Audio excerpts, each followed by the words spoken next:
He and guests are here to talk about local politics, history, faith, and freedom.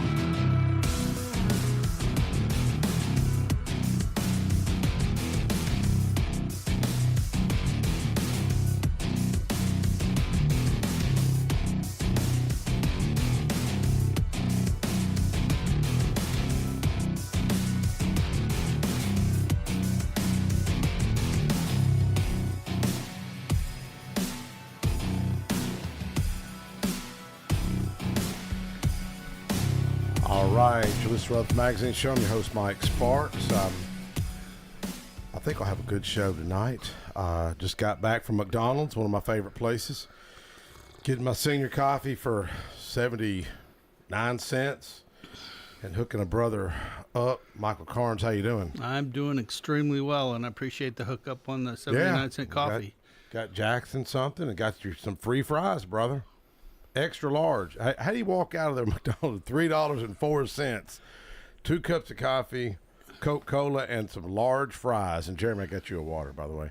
You get you some coffee. But Jackson, how you doing? I'm pretty all right. Life's treating you good? Yeah. Started a new job and just been working then. Really? You're 23? Yes, sir.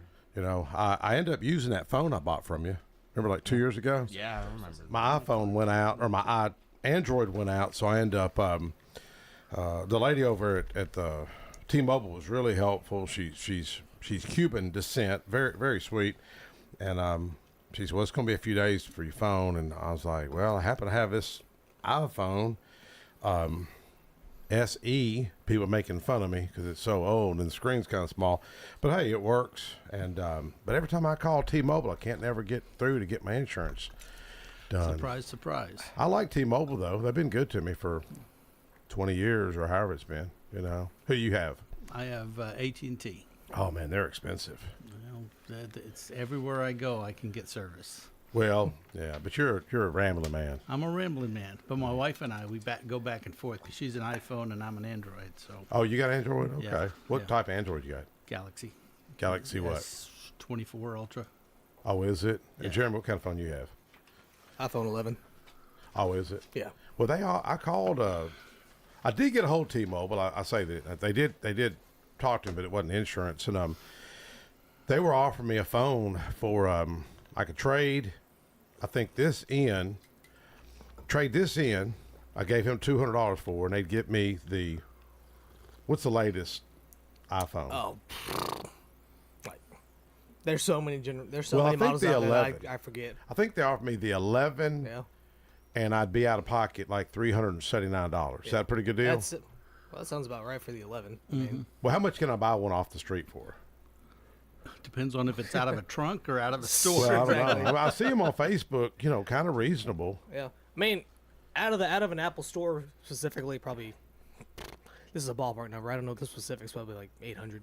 But plus. does the what's it called? What's the latest? 14 Pro? 15 something like that? I don't I know. mean, is that much better than his Android, Samsung, whatever? I mean, the biggest sell that Apple pushes to their customers, it's the camera. oh, is it? Let me see it's- your screen compared to mine. And yet my camera's better than your camera. Yeah. Well, Call somebody was showing 1-800 and me. give us help. My assistant was showing me like my phone is smaller than yours, but the screen. She said, "Well, your screen is small. Like it's not the full screen of the Yeah. phone." Yeah. You know, And but as opposed to this right here. yeah, it's been a decent Opposed to phone though. there. That's a giant. The one, newest yeah. phone is the 15 Pro. Yeah. Pro. Okay. I mean, Yes. what's but The I don't know, only I don't- difference is camera. But can you really tell a difference between an 11 and a 15? No. Not really. No. You can't. No. So phones are basically done developing. So phone companies just have to make up really trivial gimmicks to sell their products Yeah. now. Yeah. Functionally speaking, I have an 11. There is absolutely zero difference between my phone, and Yeah. Jeremy's phone, or Really? someone who's operating a 6. Gimmick. I got Oh a door wow. over my That's cool. Some kind of what do you call that? The door over the camera. Door like It's camera. just a door. lens Shut cover. it. Just a lens cover. Really? Yeah. We were walking in. Michael Carnes. Michael, what's the name of your business that you? Palette Productions. Palette Productions. You know, speaking of filmmaking and cameras, you were asking me just now. You've seen some cameras on the lower unit down here below the station. Yeah. I guess I don't really know what that guy does. I guess they sell cameras or something Yeah, and they're professional electronics. cameras. I mean, I couldn't see the model numbers, but one's a Sony, one's a Panasonic. HD. How much would that retail for? Well, depending on the model, it could be anywhere from $50,000 to $100,000. Are you serious? Yeah. For a camera? Yeah. That, How much? Mike, That's a pro Mike, camera. Mike, those are cameras used at like sporting events Yeah. and all sorts of like different events. Really? Yeah. Yeah, those are the pros. Y'all familiar with all that? Yeah. Oh, yeah. I worked at a place that just threw out using regular cameras and just started using iPhone cameras. Yeah. So you could get like an iPhone SE, like the original one. You can get it for like $100-something, and it Yeah, shoots. but I paid you $200, man. Well, What's yeah, up with that was because it was a first model, the first ever SE model. That's a Did third I get a gen. good deal? Yes, Did I? I think you did because they were going for $300 on eBay. Yeah. Well, it belonged to your late mother. Sadly, you lost your mom, what, a year and a half ago? 2 years. 2 years ago? Yeah, I lost my mom, what, a year and 4 months ago. Did I tell you I got to meet with Priscilla Presley? Yeah. For like the 5th time. yeah, Man, now, that was the man. coolest thing of my life right there. Just, well, one of the coolest things. Meet Priscilla Presley. It was just the neatest thing. Talk to her about Amazing Grace and Graceland and my new grandbaby called Grace. It's pretty neat. But I'm hoping we're going to have John DeBerry call in. Michael, I guess we could, talk about you and I both attended that World Outreach Culture and Christianity Conference 2024. What did you think about the conference? It was amazing. It's exactly what the church needs to hear now. It's like, what are we going to do? Are we going to just stand by and watch what's going on, or are we going to stand up and say something? Yeah, well, like somebody comment, because I think I put the image on there, and that Kaylee, how do you say her name? McEnany? McEnany. Is that Scottish or Irish? I have no idea. Or both. Anyway, she man, every speaker was like just awesome. That Eric Metaxas. Yeah. Uh, My Kurt wife said she has an Cameron. author crush on him. Oh man, that dude just rocked it. Boy, he calls a don't spade a spade. he man. don't hold back, No. But somebody had commented on Facebook like, well, something about politics and the church doesn't belong in politics. And so, what do you say to somebody like that? Well, that's something they were talking about the whole conference, and it's like, if we're going to have the kingdom of God here, which is in the prayer that Jesus taught us, may your kingdom come on earth as it is in heaven, we have to stand up for that kingdom.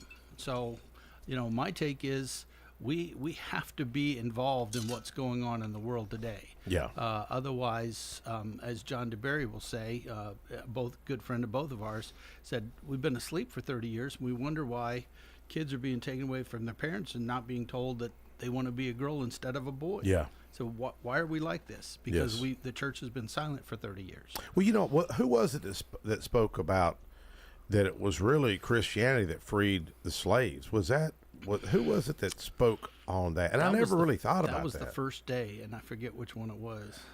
I can't remember what speaker it was, but because it was changing men's hearts to see the atrocities that were committed, But I've often thought, what would the world be like? I mean, what would America be like without any churches, without any nonprofits that had a Christian mission statement to follow Christ and follow His teaching, just like the good Samaritan, Right. who was the outcast. If you think about it. Total outcast. He was the one that everybody stayed away from, and yet he's the one that acted out in godly faith. Yeah, I mean, it's really a pretty cool story. I was at an event. It was when I first got elected, and I was sitting there. It was really African American event. It was Sherry Jackson. She's been on the air with me a few times. Sherry's the one. I told you there's a movie with her. There's a documentary. She may not want to come out about it, but when I first met her, she literally was telling me. Well, she was telling me some things that it's pretty rough. I may not want to share on the air. She was calling it out. You talk about somebody bold, but she went to prison for 7 years and had a dream while she was in a prison cell that she'd get out of prison on her birthday. And she went before the judge. She told me the story, and she said, she told the judge, "Look, Judge, this is my birthday. If you see her, I can imagine her doing this." And she was like, "But today's my birthday." And I had this dream, and the judge was like, look, I don't know anything about that. And they went to look, the way she tells me the story, they went to look for the records, and the records had just disappeared because she had warrants for her arrest in another county, and they just had vanished. And she got released on her birthday. Wow. So I told her, I said, girl, you need to work on a book, and she, she's a pistol. She graduated TSU. In fact, I was at her graduation. Nobody kneeled, by the way. That was when all the kneeling was going on. I thought, I wonder what this is going to be like. Nobody kneeled, for the pledge. Harold Love Jr., who's a friend of mine, a representative, he got his doctorate degree, but she just graduated with her master's from New Hampshire University. But I see stories everywhere, just like the story you did about John DeBerry. Right. Why was that important to tell? It's important to tell because a lot of people don't know what goes on behind the doors of the legislature. And this wasn't in the legislature itself. This was behind the door that 4 people ruined this guy's life. But they thought would ruin it. And then, we told that story because at that point, what do you do with the guy that has been that faithful for that long, and 4 people can take your whole career away? Yep. Then you enter Governor Lee said, well, I'm going to take him as my senior advisor because he's wise. Yes. What it reminds me of is Joseph, where his brothers had sold him into slavery, Genesis Exactly. 50, verse 20. What they meant for evil, God used for good, and then he forgave them. In fact, the lawmaker that took his place, Tory Harris, I'll be honest with you, I was a little it wasn't like I was mad at him, but it's like, hey man, he kind of hurt my friend. But I tell you, when I first met Tory, he wanted to get a picture with John. And I thought, and I remembered I called on him in a meeting, and that was when he first got through all that stuff a few years ago. And I called his name out, and I think everybody thought I was going to do something sarcastic. And I said, man, I just want to tell you, bro, that was some class. And he's a good young man. Really, and he's going to be effective because he can work well with others. But John's story as a mainstream media, do you think covered this?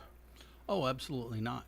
Yeah. Why wouldn't the mainstream media cover an African American that marched with Dr. King, served Shelby County, Memphis for 26 years, was literally at the mountaintop speech when Dr. King gave it, but the media ignores it. Why is that? How do you explain that with reason and logic? Well, first of all, you qualified reason and logic, so that takes that out the window because there is no reason and logic for that. And we can go deep in the weeds, but bottom line, there's an agenda. Yeah. And there's a left and a right, and that's the way life is. But there's got to be left and right. What about right and wrong? Well, that's where we should be, right and wrong, not left and right. And we've come to that place. I mean, I remember Kennedy and the Bay of Pigs. Solid Democrat, but I mean, the world's like, dude, you do what you need to do. Yeah. And it didn't matter if you were blue or red. It mattered what was right. There was some scary times. I mean, I wasn't alive when that was happening. I remember my late father, who was Air Force from World War II, talking about it. And but we're kind of in those times now. Look at what's going on in Iran and I mean Russia. We're really at war, and I don't think anybody realizes we're really at war. Absolutely, we are. You ask any military person, and they're like, "We're doing something here. I can't talk to you about this, but there's something going on over here. Pieces are being moved around." I've been watching online where the B-1s and the B-52s are being positioned. Those are scary weapons. Yeah, it really is. It's like I always heard John DeBerry, and hopefully John will remember to call in. He talked about how having grandkids kind of woke him up or changed him. Mm-hmm. You have grandkids? Nope, not yet. I've got one, Grace, and real proud of her. But it does make you worry about the future of our country, future for the next generation, and but that's all the more reason for me as a Christian to look to our faith and not let this anxiety and worrisome get to us, and it can. Do you worry about these things, Jeremy? Oh yeah. You're just a young fella. How old are you? About 25. 25. Yep. Well, let's take a quick break, and we'll be right back. Most people know that their insurance can provide them with coverage for the many life's mishaps, but I can help you also unlock discounts, save money, and get benefits with Farmers Insurance policy perks. Whether we're discussing home or auto insurance, I am here to help you understand these great perks. Call me, Mark Lewis, at 615-625-7070 for a quote, and you can get a whole lot of something with Farmers policy perks. We are farmers. Bum, bum, bum, bum, bum, bum. Not available in every state. Only available at select Farmers branded policies underwritten by Farmers Truck or Fire Insurance Exchanges or affiliate. Dr. Automotive Auto Repair and Maintenance Mechanic Shop Garage provides car owners in Smyrna, Murfreesboro, Laverne, and the Middle Tennessee area with excellent auto repair services. Deep-rooted experience in serving both foreign and domestic automobiles allows for proper diagnosis in a timely manner. Check them out online at autorepairsmyrna.com, call them at 615-220-0971, or stop on in at 1205 Hazelwood Drive in Smyrna. Hey, Middle Tennessee, it's Mark from the Safe House. And now the security riddle of the day. What's less secure than a fake safe from a big box or furniture store? Joe Biden's fake border policy, of course. But hey, there is good news. This time next year, Joe Biden will not be president. So drop by the Safe House and check out the largest selection of safes in the Southeast. Build a wall around your valuables with a safe from the Safe House. We have certified delivery crews to deliver and install your safe. Don't let a crackhead or illegal deliver your safe. With over 30 years in the safe business, the Safe House is the place to buy a safe in Tennessee. So go to NashvilleSafeHouse.com.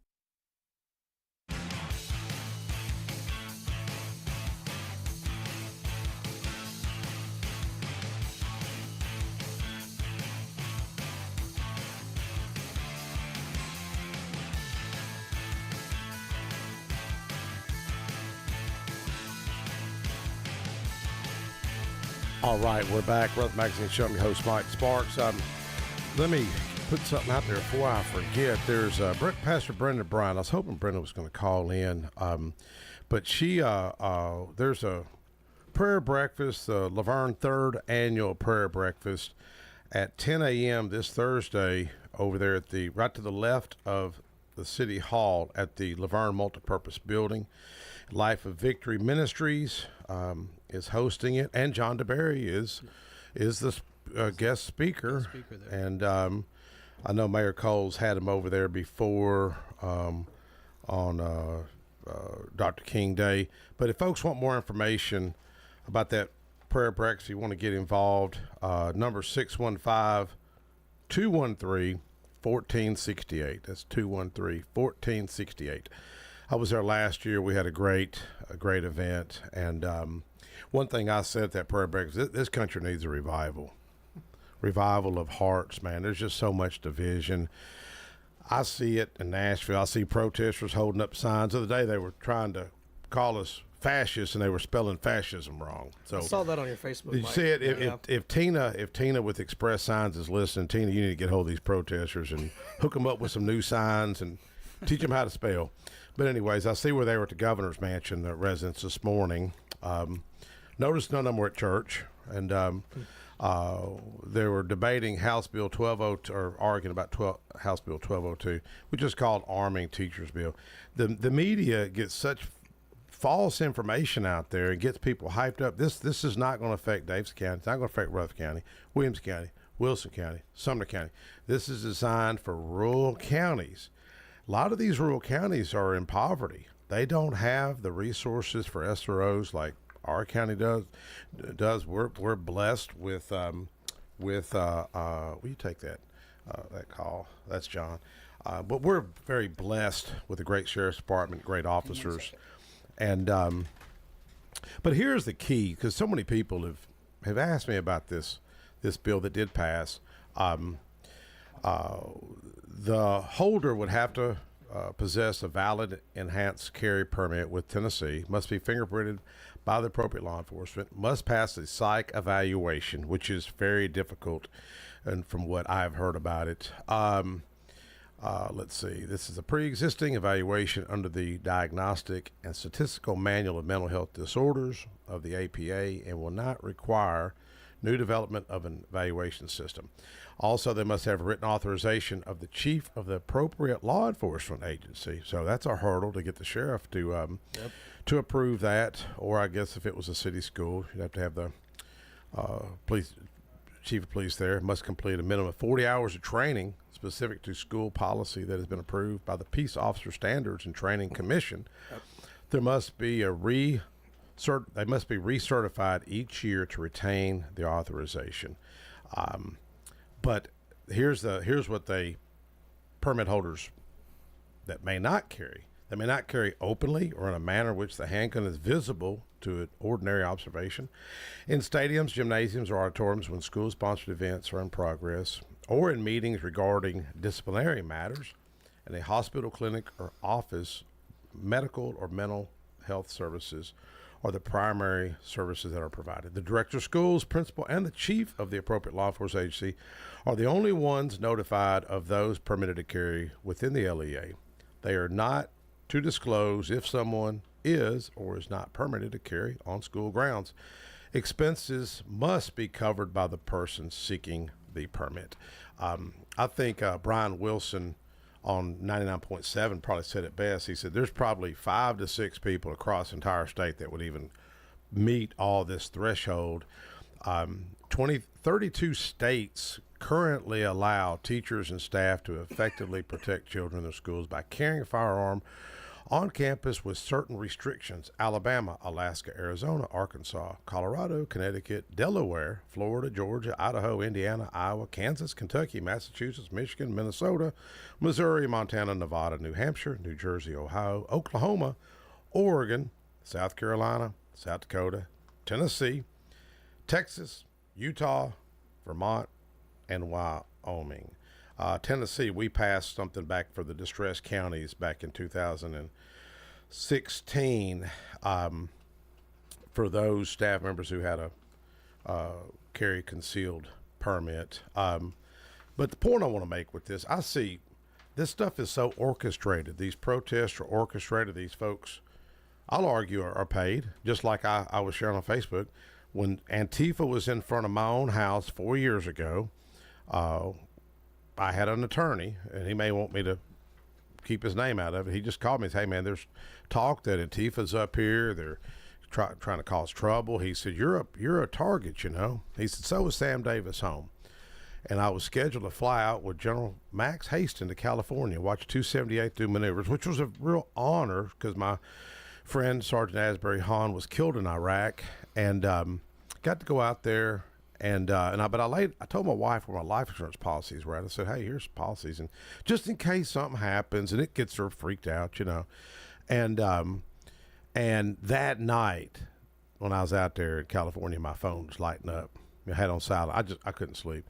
And my wife said, hey, there's 7 cop cars and 6 protesters out here yelling with bull horns, beating a drum, waking up neighbors at 4 in the morning. My wife handled it really good. You know, she didn't go out there. I guess the neighbors had called and run them off. But the police didn't cite them, didn't charge them with disturbing the peace or anything, didn't get their names, you know. But she handled it good. But that's the time. None of those people either emailed me, called me, or wanted to meet with me. None of them. So you think people just wake up at 4 in the morning just to show up at somebody's house to protest for free? No, someone's orchestrating all this. And what irritates HE-double out of me is that my own party ain't even paying attention. I hadn't seen nobody in our own leadership pay attention. You know, is somebody going to be there to do harm to my wife or my family or me?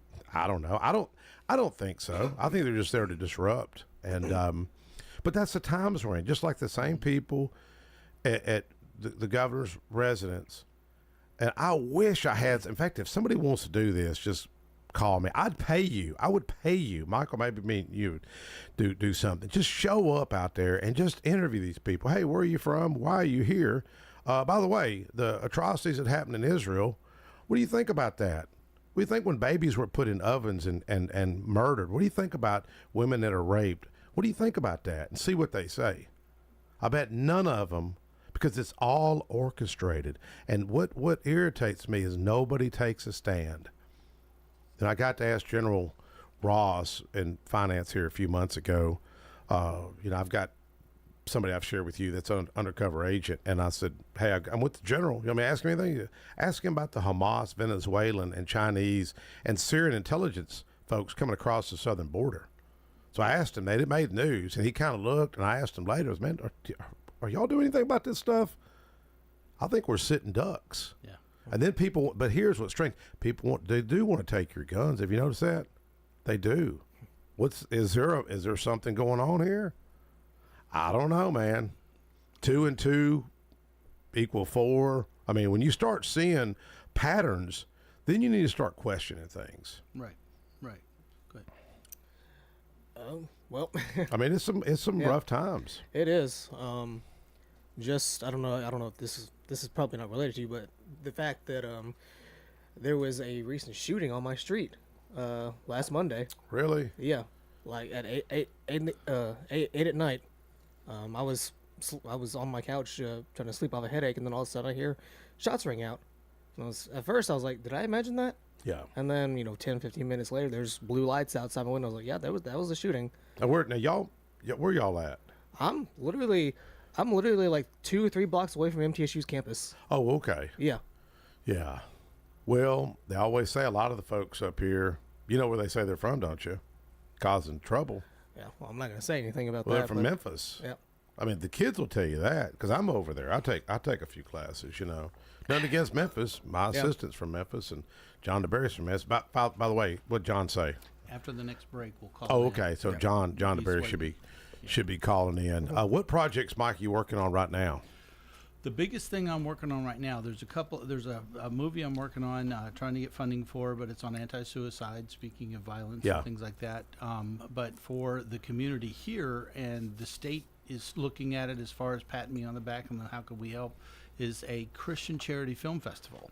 We're actually putting a film festival together that instead of just doing a short film for an olive branch or a wreath, you're actually connecting with the 501c3, a biblically based 501c3, and you're doing their story. So now that short has value.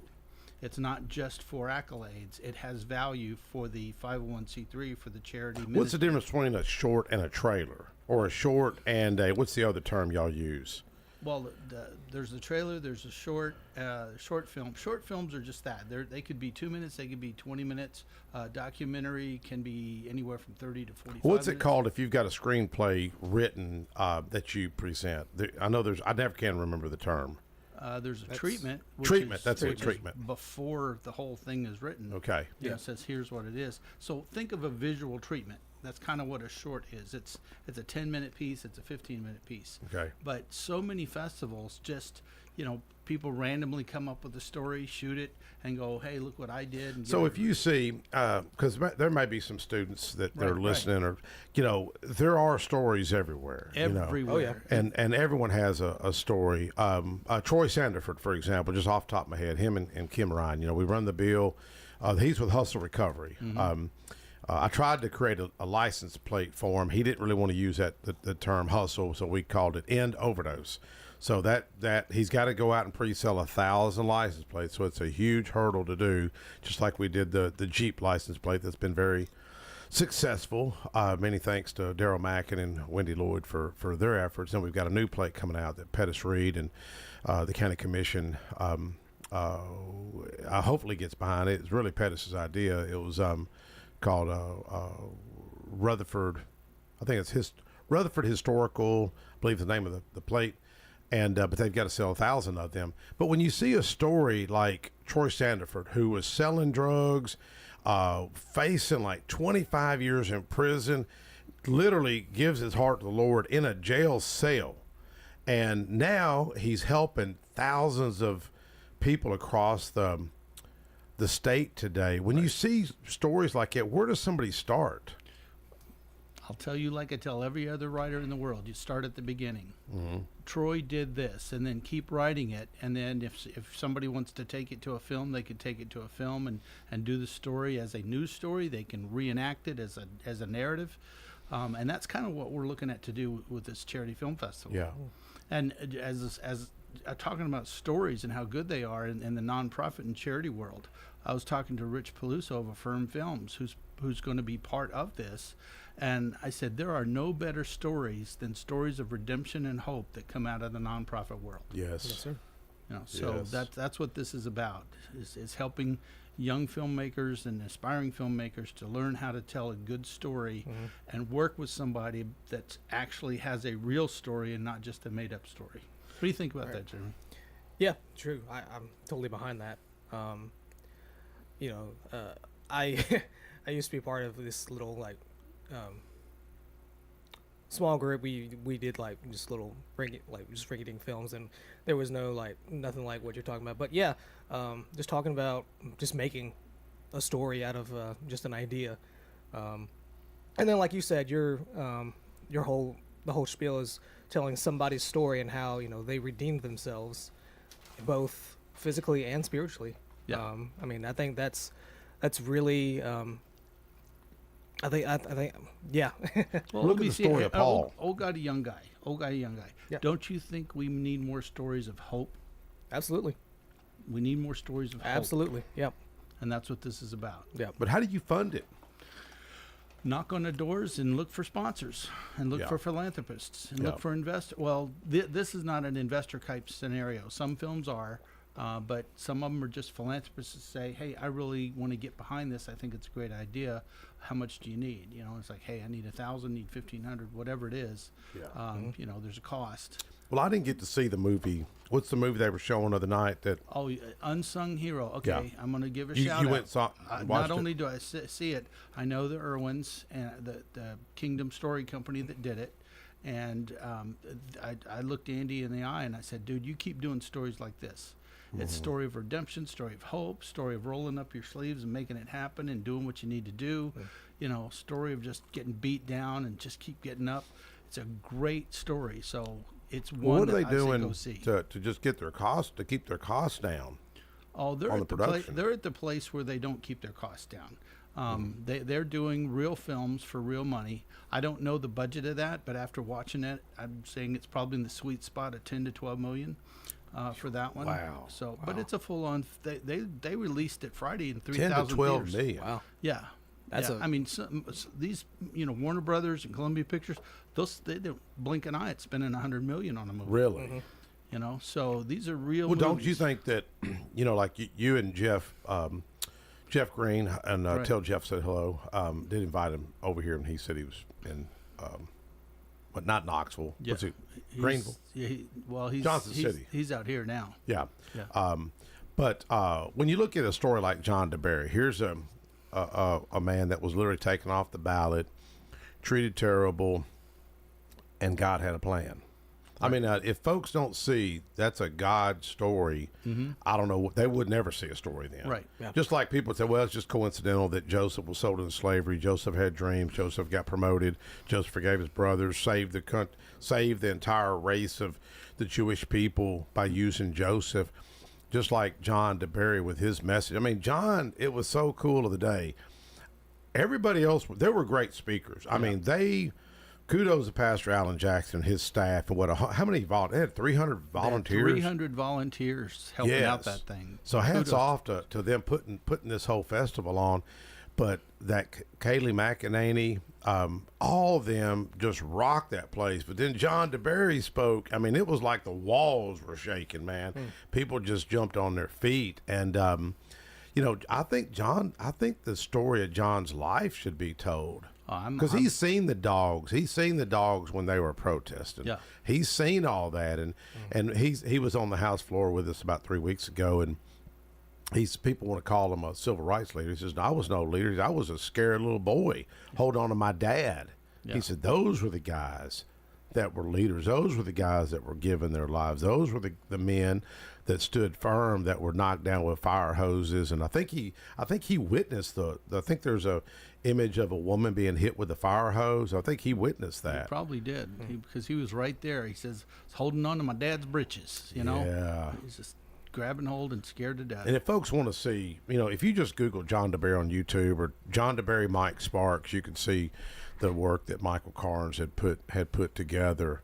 But where else? Now you did you did a documentary about the Kurdish people. Oh, absolutely. That was years ago before the war. I did a documentary in Iraqi or Kurdish. It's called On Fall. And Saddam had created a whole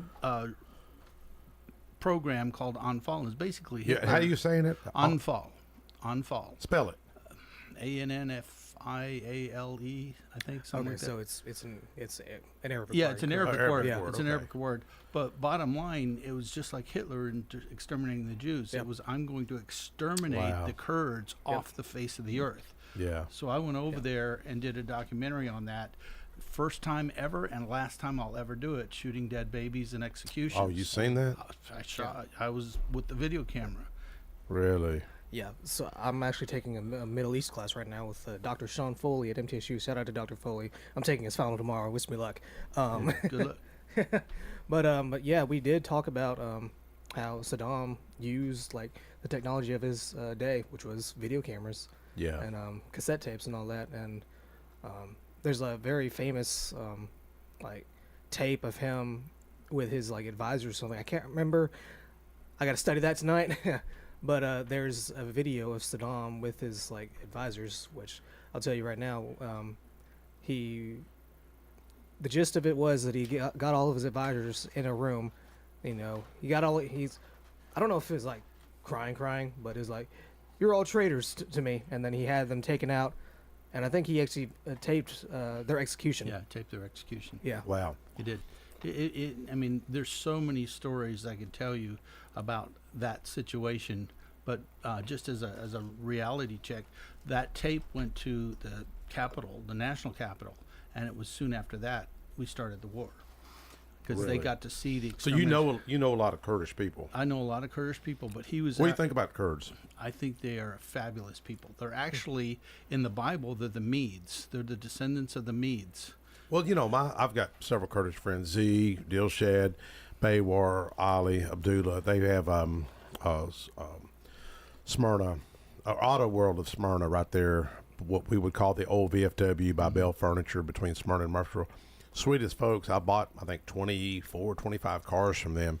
They've been really good to me. But they would tell me that one of them, Z showed me a video of I think it was a concentration camp they were in, and he was telling me that I think there was some announcement like Saddam had poisoned I believe it was the milk or something. Well, I mean, he was after the land, the animals, the people, anything the Kurds touched, he wanted ruined for life. But they're a unique Solid. peoples. I mean, if you think about it. The Russian czars used to hire him to be security. Yeah. Because they're such fierce. So you know warriors. about the Peshmerga? Yeah. Tell us about the Peshmerga then. The women fighters. Yeah, the women fighters. I would go into homes when I was there, and the 5-year-olds would have an AK, against the wall. I mean, they were just everywhere. Yep. Yeah. And it was you had to, because they were constantly in danger of their lives. They had invited me. A few years back, they had invited me to. I believe it was either Belmont or it was Vanderbilt, and I believe it was. It's like an ambassador for Kurdistan. I got to meet her, and but boy, you talk about some people that have been mistreated. They've gone through it. He was telling me, because I'll sit with them and I'll talk about Jesus. Sure. I'll talk about Yeah, and they'll talk with you all Joseph. day long. Just this nicest people. In fact, when my mom died, Z came to my mom's funeral at St. Luke's Catholic Church, and I said, "You going to stay for the service?" Because there's visitation. He said, "Are you going to try to convert me?" And I remember he's Muslim. I said, "Yeah." It was, okay, I'll stay. They're just sweetest people, but Very sweet. they were telling me that the three wise men. Have you heard this? That they're Kurdish descent. Yeah, they're part of the Mede world, and that's Yeah. there's a lineage that goes back. But we can't talk about the Kurds without me saying this, because I got to give a shout out and honor the people. When we went over there, and it was years ago, it was before the Saddam War. Yeah. The people that hosted us, we left, and a week later we heard that the whole family was raped and killed, and the husband beheaded because they hosted us. For you don't real? think that'll mess you up? Wow. That'll mess you up. Wow. Man, it's just, we're so blessed over here. Don't you think we take all these freedoms for granted? Well, and we're getting freedoms taken away one at a time, back to this whole world of what's America going to look like. Are we going to be that in 15 years? But what do we tell folks like Jackson here that's, 23, Jeremy's 25? What do we tell these young folks? Tell the truth. Tell the truth. Stand up for what's right. That's really what you have to do. Stand up for what's right. Are you willing to stand up for what's right to the point of where Antifa's just ignored? You're thrown in jail because you say bad on you, and then they throw you in jail. Are you willing to do that? Yeah. Well, when you see the amount of folks that seem like they're not, they don't have the Christian faith like we grew up with. I mean, we're in a Bible study. Mark Lewis put it together. It's called Men of Hope. We're up to about 140 guys now. We may have 30 that attend regularly. But I took a poll about 2 weeks ago, and I said, how many of y'all, you had a mom that took you to church or a dad? And about 2/3 raised their hands. So who did not? And there was several that did not. And I'm thinking, see, this comes natural to you, to me, to Jeremy. But you take somebody, and I'm not picking on Jackson. I know I am, God forgive me, but Jackson wasn't raised up in church that I know of. I mean, this is second nature. So we know these things. Right.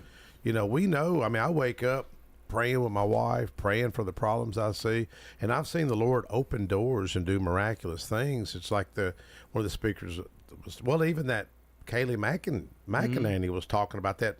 Remember when she talked about that phone call? She was real lonely in her apartment. Oh, yeah, and got the phone call from the lady that said, that gave her a scripture. And yes, and we're praying for you. We're praying for you, yeah. And she was at a real down place. And this stuff is real, but, my heart goes out to those folks that didn't have that Christian mother, that Christian grandmother. Because let's face it, it's the women that are really the leaders. If you think about it, it's the women doing it all. It is, but we need the man to step up. Yeah, we need godly men to step up and be godly men. Yeah, but I would argue most aren't. Now, there was a lot of men there at that conference yesterday. Yeah, there was. Let's take a quick break. We'll be right back. Most people know that their insurance can provide them with coverage for the many life's mishaps. But I can help you also unlock discounts, save money, and get benefits with Farmers Insurance policy perks. Whether we're discussing home or auto insurance, I am here to help you understand these great perks. Call me, Mark Lewis, at 615-625-7070 for a quote, and you can get a whole lot of something with Farmers policy perks. We are farmers. Bum, bum, bum, bum, bum, bum. Not available in every state. Only available select Farmers branded policies underwritten by Farmers Truck or Fire Insurance Exchanges or affiliates.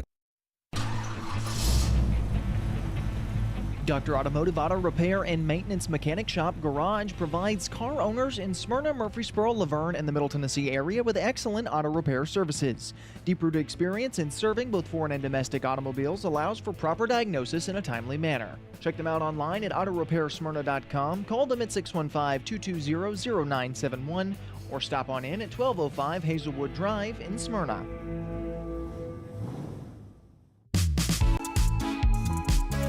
AFFI is Middle Tennessee's premier choice for pest, wildlife, and moisture control. They specialize in those difficult and unique cases. You can reach them by phone at 615-300-2395. That's 615-300-2395. Or stop in at 200 Glenrose Lane in Smyrna.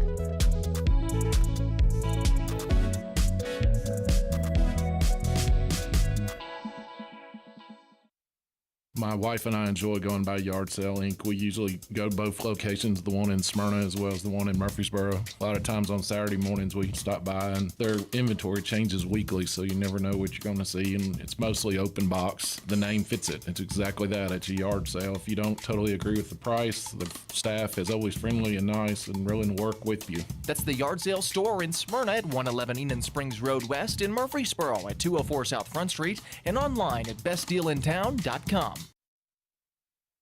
Hi, Hi, this is Allie Dowenhauer with Isaiah 117 House. Isaiah 117 House provides physical and emotional support for children awaiting foster care placement here in Rutherford County. We are changing the way foster care begins, and those kiddos are brought to our house to hang out and wait for a foster family, and they're given everything they need. We support foster children, DCS, and foster families here in Rutherford County. Visit us at www.isaiah117house.com or visit our Facebook page, Isaiah 117 House, Rutherford County.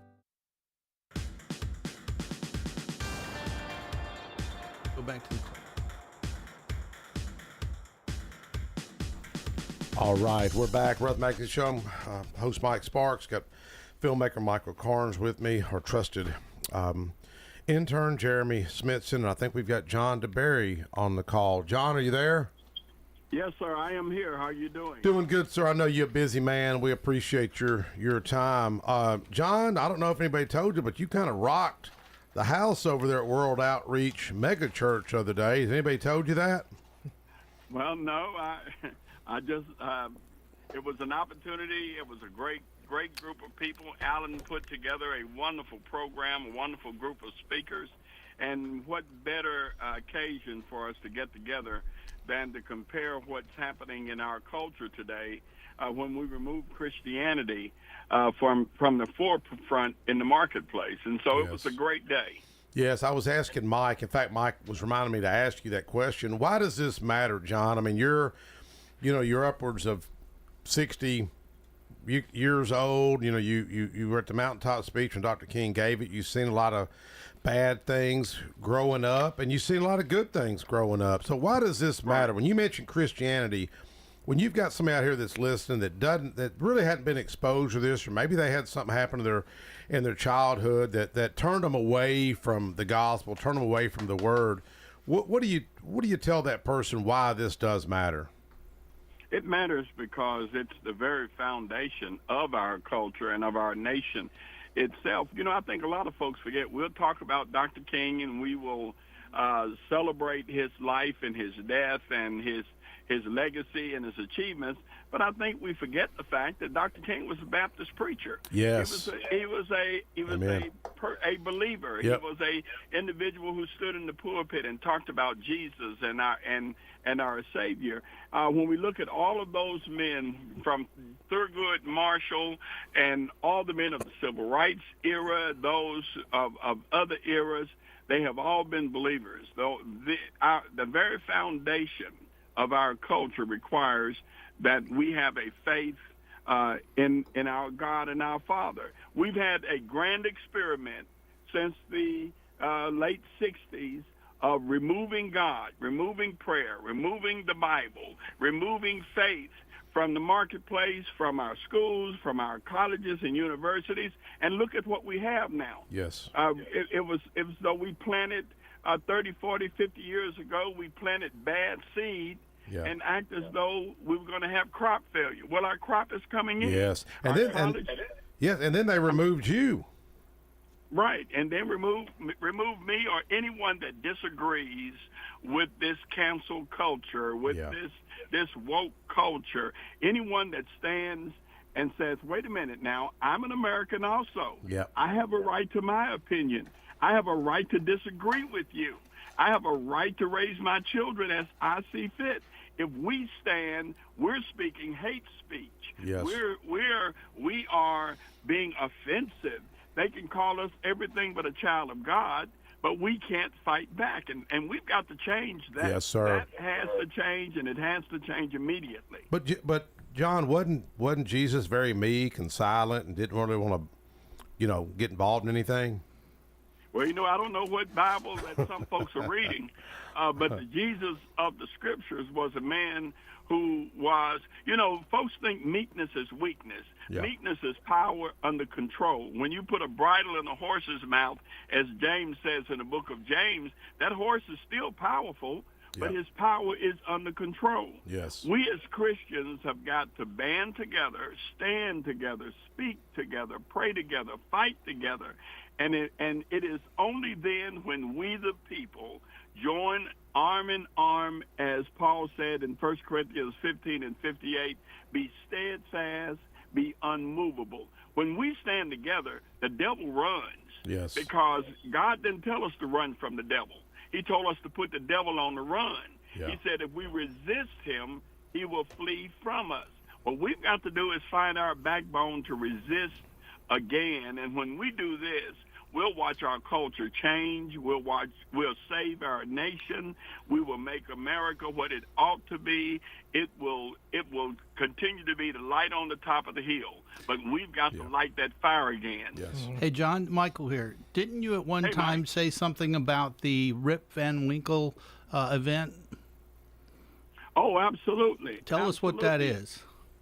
Well, you know, when we think about that, remember Rip Van Winkle went into the mountains and he was mad at his wife and he sat down at a tree. And somehow after meeting some mysterious individual who gave him an elixir, he sat there and he woke up 20 years later. And when he woke up, he didn't even recognize the country or the place or the forest or his home. His wife was gone. It was a totally different place. And that's where we find ourselves. There was a time, remember, the Lord gave in his parabolic teaching, he said, while men slept, an enemy sowed tares. It's as though we sat down 20, 30, 40 years ago, and we went into a stupor. And now that we have awakened from that stupor, what we find is a nation that doesn't even resemble what we used to be. If you remember, I said this the other day when we were speaking there with Alan and his great speaking panel. What one generation tolerates, the next generation embraces. Yes. Because we have turned our head, held our nose, moonwalked away from the problem and the trouble, because we sit down on the seat of do nothing, lean back on the elbows of do less, and say, wake me up when the fight is over. Well, what has happened is we've just about lost our country. Yeah. And now it's going to take a Herculean effort from all of us to get things back to some type of normalcy. Amen. John, did you get, I know you were on the panel, Mike and I hung out. In fact, we hung out when you were doing the podcast later. I think Michael had your stuff. He was leaving with, what was that lady's name that was helping? Miss Phillips? Lucy Phillips. Yes, was Miss Lucy. Real sweet. Did you get to talk to that officer, Brandon Tatum, African-American guy that he's big YouTube influencer? Did you get to talk to him much? Yes, I got an opportunity to speak with him also. And he is, you know, when you look at him as a young man and especially as a young black man, it gives you hope to know that there are some young people. I look at my own daughters and some of the young men that are around me at church. I am encouraged by the fact that they get it. They finally get it. They realize that if we lose America, we lose everything. Everybody in the world loses. If America goes, it's over for the rest of the world. Yes, it'd definitely be over for Israel if you think about it. Yes, That's right. Absolutely. That's right. Absolutely. Hey, John, when you said we were asleep, who is we? Well, I'm you know, we think about it. We allowed our education system to become controlled by education professionals and not the teachers that and the folks who love the children like we grew up with. We allowed the politicians to put their agenda and say, well, I used to believe in this. I used to believe in life. I used to believe in the family, but I have evolved on that subject. Folks don't elect us to evolve. They elect us to represent. And times when we should have been sending some people home, we were letting them go back and implant their philosophies and ideologies and beliefs in our culture to where they have just changed the very look and the fabric of America. Think about something, brethren. Lady Liberty still stands there in New York Harbor. The front door of America is wide open with that bronze plaque saying, give me your tired, your poor, your huddled masses longing to be free. But what we have now are those who come, we've opened the border up to where the front door is no longer attractive. The only thing that's attractive is the back door, where we have millions upon countless millions of people that we don't know who they are, we don't know where they are, and we don't know what they're doing. One thing we do know is millions of dollars in taxpayer money while we slept is going from our coffers, while we have veterans on the street, while we have American families on the street who are widows of veterans, while we have children on the street suffering, we're taking care of those who have come in the back door. America is a country of immigrants, yes, but it is a country that its heritage and history were people who came, they became Americans, they contributed, they paid their taxes, they bought homes, they made the community strong. Yeah. They didn't just come to take out of it, they came to put into it. John, you know this week I got to quote the fatherless statistics. You know, you've often talked about your dad, and I said on the House floor a couple weeks ago, one reason that I would say every lawmaker is there, one of the pivotal reasons is because they had a father in their life. And one of the other reasons I see a lot of this crime, where I go to the juvenile detention facilities, talk to some of these young men, a lot of times the father wasn't there. You know, your dad's influence, how much of a key was that in your life and your family's life and your success? Well, Mike, I think, you know, that you and Michael and I, we've talked on many occasions about this, and I think all of us understand that I would not be who I am today. There is no way in the world, considering the time in life that I grew up, would I have an attitude and a Christian worldview, an understanding of the scriptures, an understanding and perception of myself, if it were not for my father and my mother, and as a boy, as a man, especially my father. As a veteran, as a minister, as a father, as a husband, as a community leader, he was bedrock. He was solid. He required of me and my brothers that we act like men, that we dress like men, that we spoke like men. He told us all the time that you only get one chance to make a first impression. Yeah. And therefore, he taught us to extend our hand, to look people in the eye, to speak. He cautioned us against false humility. In other words, believe in yourself, believe in your God, believe in your brother, give respect, and expect respect. Yes. Those are the things that were placed in us, and these are the reasons why we can not only be successful, Mike, but we can get along with others and help others be successful. Yes.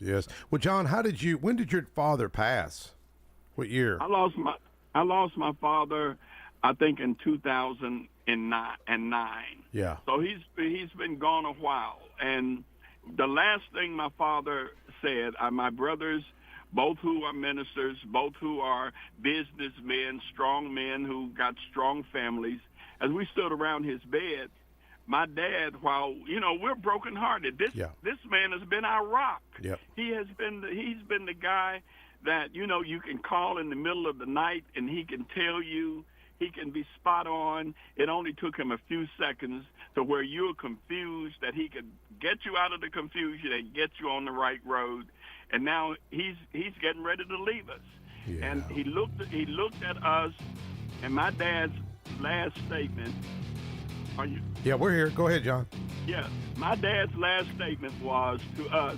He said, "Nick, we've been preaching us a better place, so let's be trustful of God," and that was the last thing he said. Amen. Well, John, God bless you for what you're doing, and we'll be back in touch. I think Michael and I are going to make a trip to Memphis in the next, hopefully, few weeks and check out your new studio, okay? I'm looking forward to that, guys. Thank you, sir. All right. Thanks, John. Folks, we'll talk at All you right. next week. More of the Rutherford Magazine Show.